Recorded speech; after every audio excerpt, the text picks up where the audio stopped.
A teoria do desenvolvimento psicossexual de Freud afirma que, à medida que crescemos, passamos por 5 fases críticas. Nosso impulso sexual, que Freud chamou de libido, concentra-se em uma zona erógena diferente em cada fase. As fases são chamadas oral, anal, fálica, latência e genital.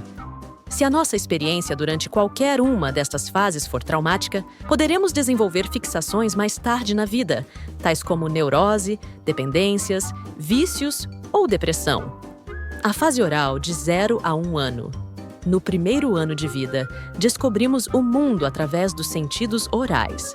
Nosso principal prazer vem de sugar o seio da mãe ou a mamadeira. O conflito que ocorre agora é o desmame do nosso cuidador principal. Rafael é desmamado do seio da mãe, sem traumas. A mãe de Eduardo para de alimentá-lo 4 meses após o nascimento, o que é muito cedo. Muitas vezes, Isabel fica sozinha chorando quando está com fome. Rafael se torna um adulto saudável e independente. Eduardo sofre trauma e desenvolve fixação oral. Ele tenta compensar mascando chiclete o tempo todo. Isabel passa a vida inteira procurando o estímulo oral que lhe foi negado quando criança e, portanto, desenvolve uma personalidade manipuladora e viciante. A fase anal, de 1 a 3 anos. O foco principal da nossa libido nesta idade é o controle da bexiga e dos movimentos intestinais. Temos que aprender a usar o penico. Os pais de Rafael elogiam suas tentativas de usar o banheiro e o incentivam a aprender no seu próprio ritmo. Os pais de Eduardo o forçam a usar o penico muito cedo e o punem por erros. Os pais de Isabel negligenciam totalmente qualquer esforço para usar o penico.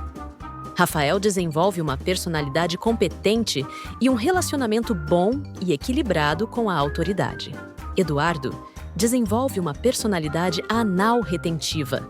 Torna-se um adulto excessivamente controlador e mesquinho, com nojo do próprio corpo e tendência a obedecer à autoridade.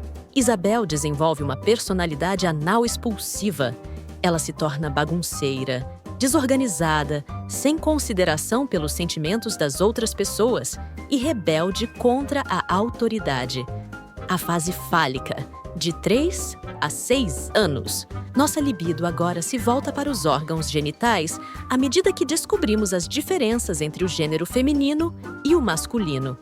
O conflito dos meninos nesta fase ocorre como uma rivalidade com o pai, também chamado de complexo de Édipo.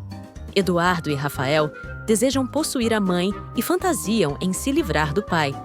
Mas eles sabem que o pai é mais forte e temem ser punidos por seu desejo.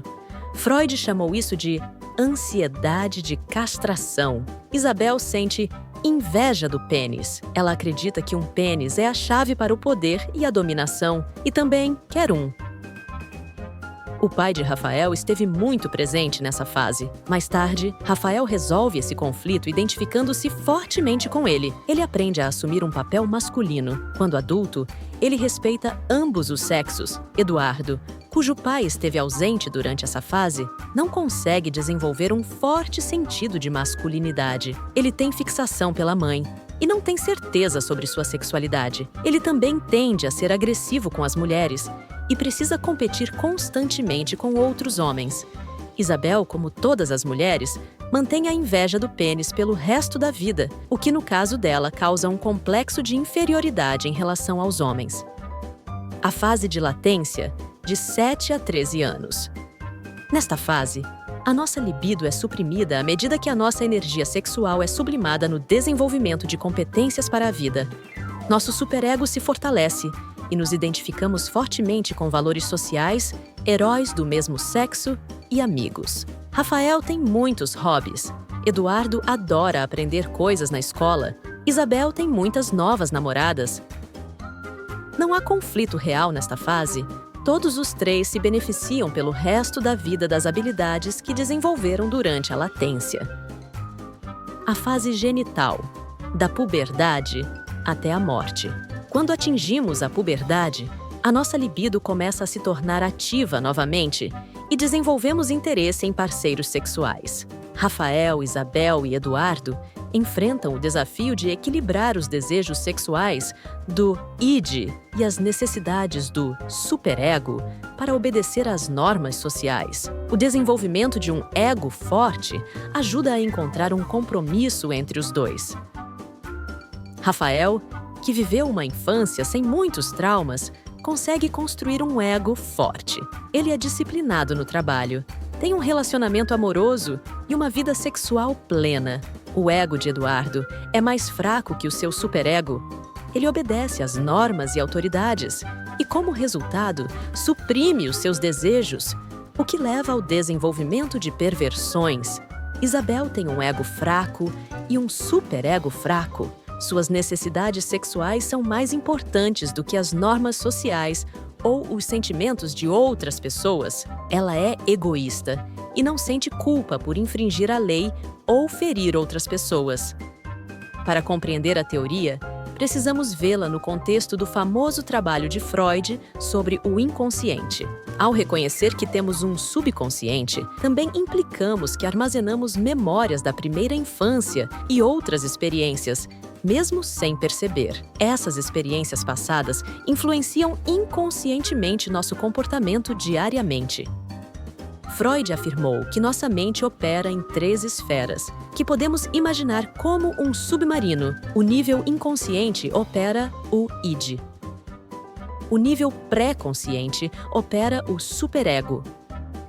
O nível consciente e pré-consciente opera nosso ego.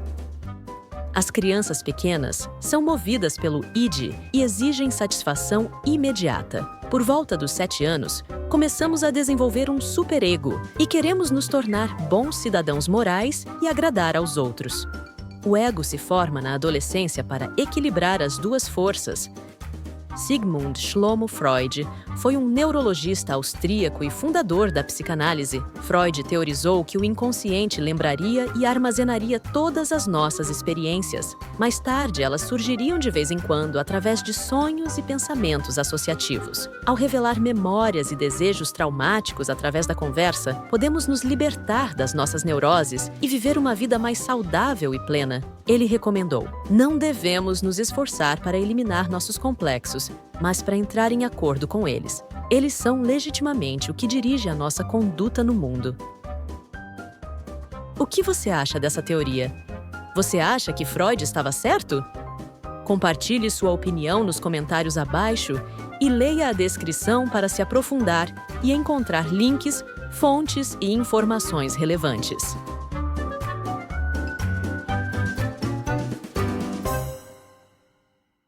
Se você achou isso útil, confira nossos outros vídeos. Junte-se a nós no YouTube ou no patreon.com/sprouts. Para mais informações, aulas ou exercícios ou vídeos sem música de fundo, visite sproutsschools.com. Publicado sob licença Creative Commons.